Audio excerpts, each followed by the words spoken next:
তারা আজকে বলছে আমাদেরও একজন মুক্তিযোদ্ধা আছে।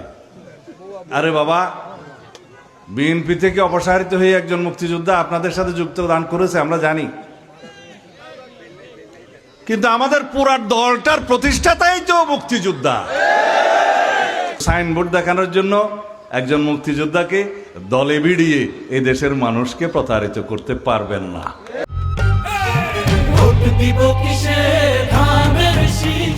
কোনো দল নাকি বলছে বিএনপির এই সমস্ত কার্ড টার্ড দিবে, বলছে এগুলো নাকি সম্ভব না।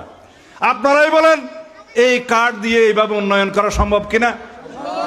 আমরা তো পানির মতো পরিষ্কারভাবে আপনাদেরকে বলছি কিভাবে সম্ভব, কিন্তু তাদের কোনো পরিকল্পনা নাই, জনগণের জন্য কোনো কর্মসূচি নাই এবং কোনো রকমের নীতি আদর্শ তো নাই। সুতরাং তারা এগুলো বলতে পারে। তারা আজকে বলছে আমাদেরও একজন মুক্তিযোদ্ধা আছে। আরে বাবা, বিএনপি থেকে অপসারিত হয়ে একজন মুক্তিযোদ্ধা আপনাদের সাথে যোগদান করেছে, আমরা জানি, কিন্তু আমাদের পুরা দলটার প্রতিষ্ঠাতাই তো মুক্তিযোদ্ধা। এই দলের সবচাইতে বেশি সেক্টর কমান্ডার এবং মুক্তিযোদ্ধার অবস্থান। আমাদের দলটাই তো মুক্তিযুদ্ধের সপক্ষের দল, আমাদের দলটাই তো স্বাধীনতার সপক্ষের দল। আমরা এই দেশের মাটি ও মানুষকে ধারণ করেই তো আমরা দলটা করি। সুতরাং কেউ যখন বলে আমাদেরও একটা মুক্তিযোদ্ধা আছে, অতএব আপনাদের কোনো মুক্তিযোদ্ধা ছিল না, এখন নতুন করে একজন যোগদান করিয়েছেন, ভালো। আপনারা নিজেরা মুক্তিযুদ্ধের বিরুদ্ধে অবস্থান নিয়ে, দেশের স্বাধীনতার বিরুদ্ধে অবস্থান নিয়ে এখন একটা কার্ড দেখাচ্ছেন যে আপনাদেরও একটি মুক্তিযোদ্ধা আছে। এই সমস্ত প্রতারণা জনগণ বুঝে। যিনি আপনাদের জোটে যোগদান করেছেন তিনি অবশ্যই একজন প্রখ্যাত মুক্তিযোদ্ধা, কিন্তু সাইনবোর্ড দেখানোর জন্য একজন মুক্তিযোদ্ধাকে দলে ভিড়িয়ে এই দেশের মানুষকে প্রতারিত করতে পারবেন না। কারণ আমাদের দলের সবাই মুক্তিযোদ্ধা, আমরা দেশপ্রেমিক, আমরা এই দেশের পক্ষের শক্তি। আর যেই দলের ইতিহাসই হচ্ছে এই দেশের স্বাধীনতাই তারা চায় নাই, তারা কিভাবে মুক্তিযুদ্ধের সপক্ষে কথা বলবে?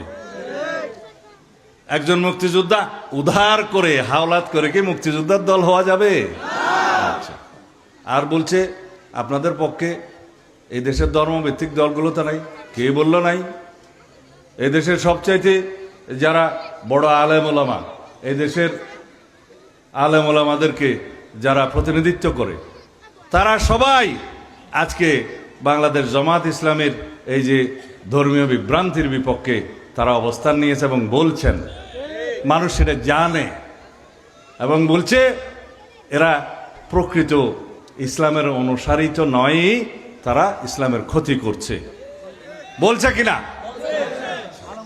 আমাদের হেফাজতে ইসলামের প্রধান, আমাদের মুরব্বী আল্লামা বাবুনগরী প্রকাশ্যে বিভিন্ন জনসভায় বলেছেন যে জামাতে ইসলামের এই সমস্ত ফিরকা, এগুলা বেদাত এবং এই সমস্ত বক্তব্য আপনারা শুনবেন না, এরা ইসলামের মূলনীতিতে নাই। বলছে কিনা?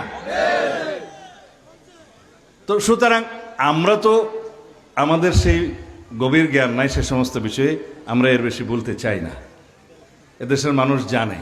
ধর্মের দোহাই দিয়ে ধর্মভীরু মুসলমান ভাই বোনদেরকে যারা বিভ্রান্ত করতে চায়, তাদের প্রতারণার শিকার এদেশের মানুষ হবে না।